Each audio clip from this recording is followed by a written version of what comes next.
Integrating enterprise business objectives and information security policies.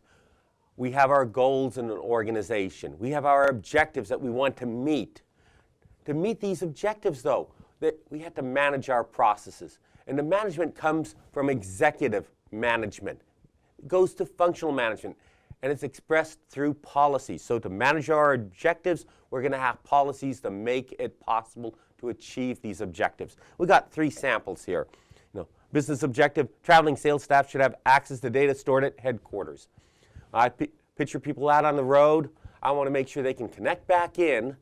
Now, if this was back in the 70s, I'd be doing things like callback security, so they're not running up hotel bills. We know who they are. They authenticate. We dial back. But this isn't the 70s. This is the new millennium, and quite a bit into it by this point.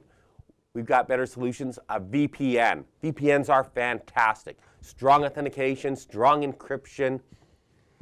So they authenticate.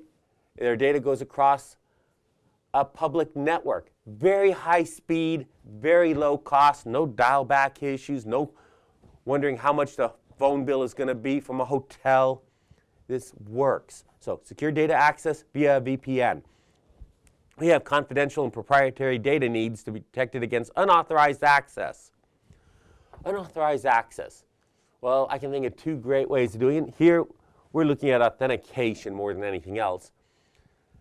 Now, I don't like passwords. I think I'd made that pretty obvious, but not really looking at what I like, what I don't like. But multi-factor authentication, more than one. I'm okay with passwords if we have something else to back them up. I like smart cards, token devices, something you have. And I like biometrics. Maybe not quite as much as smart cards, but I like biometrics, something you are. If we can combine a password with one of those other 2, or we do both of those other 2 instead of passwords, multi-factor authentication, or an example here, 2-factor, so it's only 2, not all 3. I feel good. That's nice. It's going to protect against someone accessing the data, being granted permission.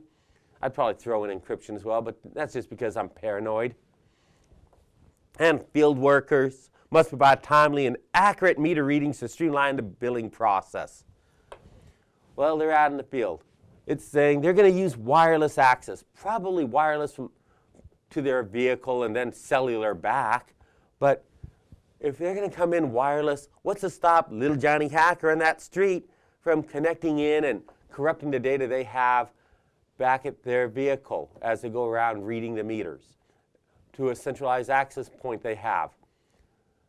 Strong authentication is probably going to be needed in there, possibly encryption, and then cellular communication back into the internet, VPN. Like I said, I'm probably adding a lot more to this slide than is needed, but I want you to just picture how far these policies can go to help protect the data and to protect your assets.